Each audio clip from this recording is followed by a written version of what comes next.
Yo, what's up guys? For today's video nga pala, may ipapakita ko sa inyo yung update ng aquarium natin guys. Dalawang 75 gallons tank guys, dual stand, tapos may filter tayo sa taas, tapos may maliit na filter lang tayo sa baba guys. So ito nga pala yung natin, yung hammerhead na black, tsaka yung albino na hammerhead guys. So ang lalaki na nila. Tapos ito yung mga natirang cichlids natin guys. So yung iba na benta na natin, yung iba namatay. Tapos ito yung mga crayfish natin guys, yung Australian red claw crayfish guys, tignan nyo. So ito yung male and female guys. Tapos ayan, meron tayong krillings dyan na maliit. So yan, for sale na natin lahat yan guys. Benta na natin, baka may mga gusto dyan bumili ng trio or per piece lang, female lang or male guys, or krayling guys. So PM lang kayo guys or comment down below. From Muntinlupa City nga pala tayo guys. So ito, may mga molly rin tayo, ordinary molly, tapos may mga red platy molly rin tayo dito guys.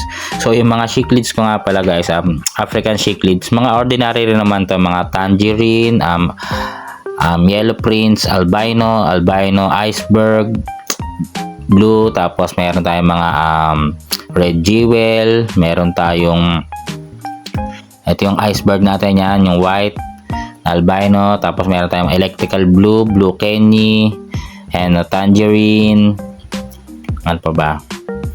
Ayan yung red jewel. Tapos bumili nga pala ako maliit na albino na janitor fish guys. Na sobrang liit to.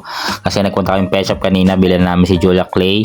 Ito sobrang liit. Ewan ko mabubuhay to. Dalawa to guys albino. Ang cute kasi janitor fish siya na maliit na albino guys. So try lang natin, sana mabuhay siya dyan sa mga cichlids na yan guys. So binibenta ko na nga pala yan, pero rin per fish or breeder size na to mga to guys, mga African cichlids natin. Baka gusto nyo maglagay sa aquarium, kasi nagbabalak na ako mag monster fish guys.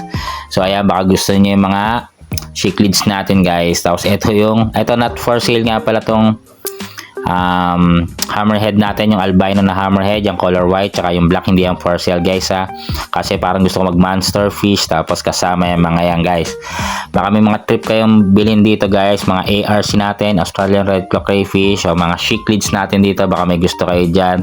PM lang kayo, comment down below. From Muntinlupa City guys. So send ko sa inyo yung mga details and price nito guys. So PM lang kayo, okay? Ito nga pala yung sample ng mga crayfish breeder natin guys. Ayun na, yung male, yung may red claw dyan. Tapos yung female, ito yung maliit. Ewan ko na naging family picture na to, di ba? Ayun na, tapos may krayling sa likod, di ba? Ang cute. Pero hinihiwalay nga pala yan guys, kasi baka kainin nila yan.